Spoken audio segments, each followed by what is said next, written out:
11 tips and tricks for Shen support. Welcome back to the channel, boys and girls. It's been a while since I've done one of these videos. I'm planning on doing more. So before I get into the tips and tricks, make sure you guys drop a comment about which champions you like. I was thinking Bard, Braum, or Rakan. Next, Braum. Braum is here for you. I'm going to start this off by saying most people will be like, why are you making a tips and tricks for Shen? Well, somebody asked me in my comments. That's probably the main reason. The second reason is, yes, Shen can be played support. Is he an amazing support? I wouldn't classify him as meta. I wouldn't classify him as popular support at all. So what you're doing is you're playing an off meta support. Cool. What does that mean? Well, number one, it means the enemies probably are not going to be used to what you can do. As for how he is right now, I think he's totally playable. As soon as you get to like really high elo, maybe around like, mid diamond to high master, yeah, you might see a little bit of trouble just because people don't, they don't forget about champions abilities as much. But in lower elo, trust me, you're good. You can play whatever you want. Enjoy your off meta stuff. Enjoy your favorite champs and support. That's what makes League fun. Don't let the meta police stop you guys, I believe. So starting off, and I'm going to just do the really obvious stuff first. Let's just get it out the way and make it really quick. E-flash. It's that simple. If you don't know how to E-flash, I'll just really quickly show you how to E-flash. You're just going to E and you flash. You can practice this in practice tool, refresh your cooldowns, and then just spam it. You can go backwards, you can go sideways, you can go...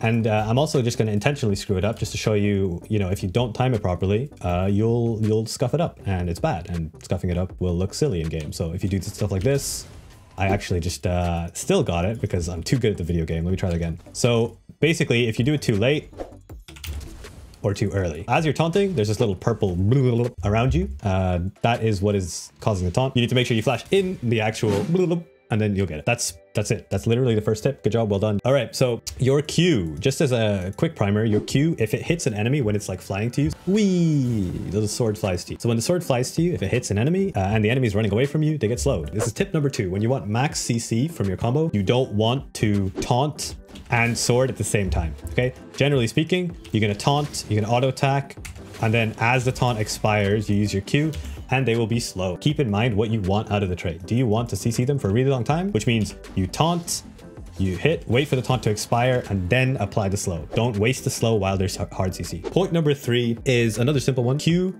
E into Q again is maximum DPS. Basically, you are fighting an enemy, you Q, you're autoing, E, autoing, and then you Q again, auto. Now, I don't know if the enemy's gone AFK to allow you to land that, but hey, if one of your teammates has a lot of CC, that will do the max DPS, right? Generally speaking, most enemies aren't going to like get up and leave the keyboard to let you hit them that much. But if you find an opportunity, for example, someone's getting Orin ulted, they're about to get CC'd and you don't need to taunt, that will deal the max damage. Point number 4, I am not a Shen one trick, okay? I got this from XP2 and Shending Help. They have amazing Shen guides on their YouTube channels. If you're leashing your jungler, so you use your Q at 1 minute 17, and then you use your Q again at 1 minute 25, and then 1 minute 34. Now, the reason they're giving, and it makes sense to me, is you get 6 empowered autos when you use it at 117, 125, and 134, and you get a shield. You can tank 1 hit of the red buff when you get the shield, right? You can see I have a shield now.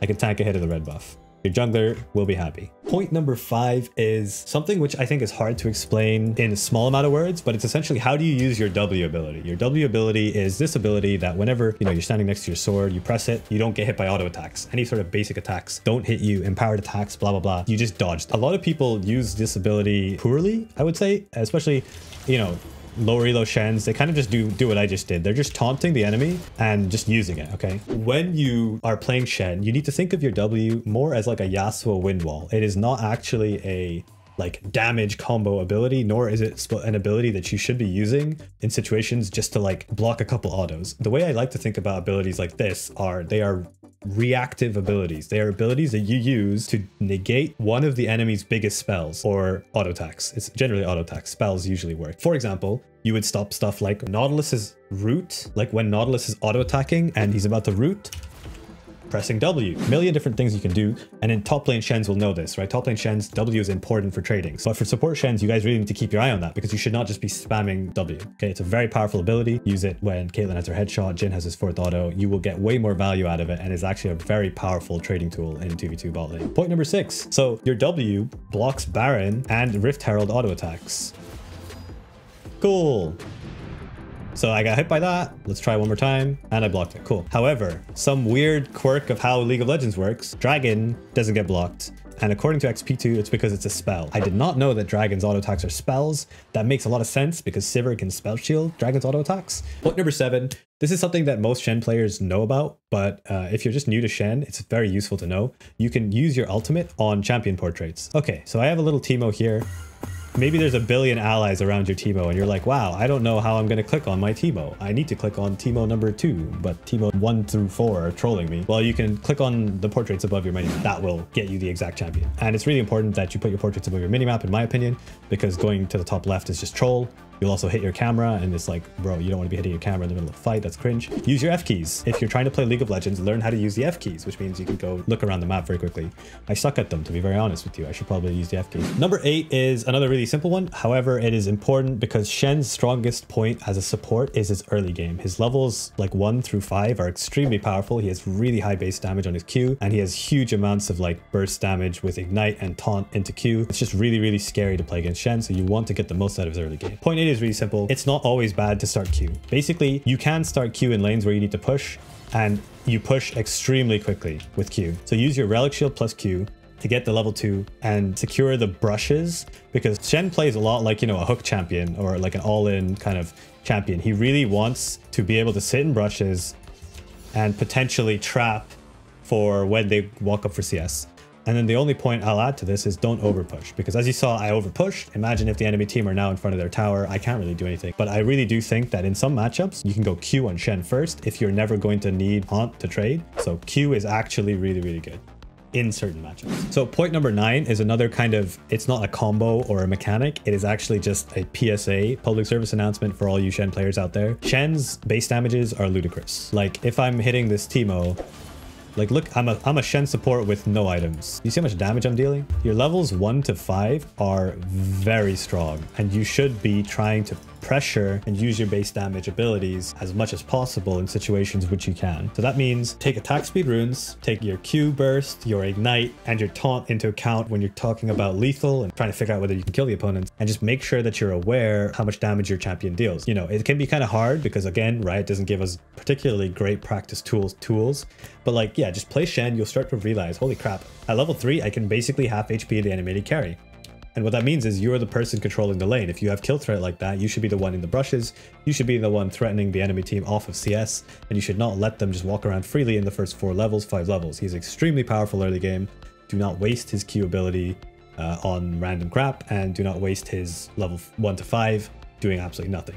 You are not an ultimate bot. And I think that kind of brings me on to his ult. Yeah, that was actually the most goated segue I've ever done. Point number 10 is another simple one. If you're casting Shen R, when you cast R, the shield itself will get cast the second you press R, okay? It lasts no matter what happens to you. If you get interrupted, the shield will still work, okay? Your R shield does not get removed by you getting CC'd. So if you cast R and you get CC'd, you will not teleport to the enemy, but you will still give them the shield. So it's really important that you do that. For example, you're 80 carry and you are chilling, blah, blah, blah. And then look, it's an enemy Nautilus. Enemy Nautilus presses R onto your Teemo. Your Teemo is going to get CC'd and you are maybe standing here, so you're also going to get CC'd. The enemy team has a Kiana and she's about to ult Teemo. Well, you don't have time to tank the Nautilus CC, come out of the Nautilus CC, and then R. Just R in the initial stages of the fight so that your Teemo gets the full shield, because you don't need to teleport. But yeah, it's a very straightforward point, but it's also something that I very rarely see Shen's doing. And no, you cannot stop your own R. Point number 11 is, again, it's kind of like a public service announcement, but if you're going to play Shen support, what I really need to stress is Shen is not a support that you should be blindly ulting anyone and everyone who's low HP. So when I'm laning here, this is actually a perfect example. There are minions that are about to die to my tower. If I then go and ult Teemo top lane here, while there's an enemy here, I need to take into account the fact that A, I'm going to lose some farm and XP potentially in bot lane if I don't get any from my lane in top. If I don't get any farm from top lane, all that farm is gone. Secondly, my 80 carry is going to be left alone. You need to keep that in mind. Now, quite a lot of lower elo Shens, this is a lot to process, this is a lot to think about. But you just need to understand that when you're leaving your lane, okay, it's going to take about 30 seconds to a minute to get back after whatever it is you're doing is done. You need to make sure your 80 carry is not going to get absolutely shafted. And it is a really bad feeling as an 80 carry seeing your Shen just like pip pip cheerio, and he just flies off to another lane and you've got a massive wave coming into your tower. So again, not really a mechanical thing, but in terms of playing Shen support, one of the biggest differences between a bad Shen and a good Shen is seeing how they use their ults when there's like pushes going on in their own lane. Do they, you know, sometimes they will have to give up situations where they cannot ult because they will lose their own lane if they ult. And top lane Shens will tell you this. This is quite a common thing, where if I'm playing top lane and I'm sitting here and the enemy wave is crashing into my tower, I need to basically get more from leaving my lane than from staying. So it is a very, very dangerous thing to do, to just bail on your AD carry, or if you're a top lane player, just bail on your top tower and all the farm, because you're going to have to go back to that lane eventually. And if you've just screwed over your AD carry, well, you know, good luck, have fun. Not only are you going to have a bad 2v2, I'm pretty sure your AD carry is going to be spam pinging you and whining in your ear.